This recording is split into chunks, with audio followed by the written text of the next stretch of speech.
महाराष्ट्रात कोविड-19च्या रुग्णांमध्ये झपाट्याने वाढ होत आहे। आरोग्य विभागाच्या ताज्या अहवालानुसार रविवारी राज्यात कोरोनाचे 65 नवीन रुग्ण आढळले।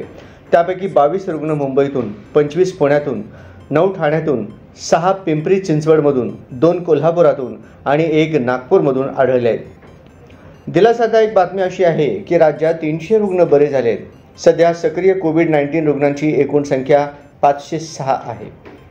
जानेवारीपासून आतापर्यंत राज्यात 11,501 स्वॅब नमुन्यांची चाचणी घेण्यात आली। त्यापैकी 814 जण या संसर्गजन्य आजाराने ग्रस्त असल्याचे आढळून आले।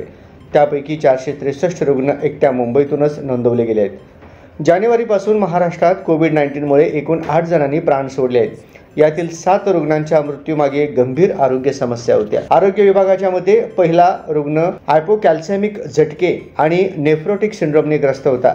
दुसरा रुग्ण कर्करोगाने ग्रस्त होता। तिसऱ्या रुग्णाला स्ट्रोक होता आणि त्याला झटके येत होते। चौथा रुग्ण डायबेटिक केटोहोस्टिडिस आणि लोअर रेस्पिरेटरी ट्रॅक्ट इन्फेक्शनने ग्रस्त होता। 5व्या रुग्णाला इंटरस्टिशियल फुफ्फुसांचा आजार होता। 6वा रुग्ण मधुमेहाने ग्रस्त होता आणि 2014 पासून तो अर्धांगवायूने ग्रस्त होता। 7वा रुग्ण गंभीर तीव्र श्वसन त्रास सिंड्रोम आणि डायलेटेड हॅन्ट्रिक रिगेस्ट्रेशनने ग्रस्त होता। त्याचवेळी 8वा रुग्ण 47 वर्षीय महिला होता, ज्याला ताप आणि श्वास घेण्यास त्रास होत असल्याची तक्रार होती। आरोग्य विभागाच्या मते राज्यात कोविड रुग्णांची संख्या वेळोवेळी वाढत आहे, जी केवळ महाराष्ट्रापुरती मर्यादित नाही तर इतर राज्ये आणि काही देशांमध्येही अशीच परिस्थिती दिसून येत आहे। सरकार आणि आरोग्य विभाग नागरिकांना सावधगिरी बाळगण्याचे, मास्क घालण्याचे आणि गर्दीच्या ठिकाणी जाण्याचे टाळण्याचे आवाहन करत आहे।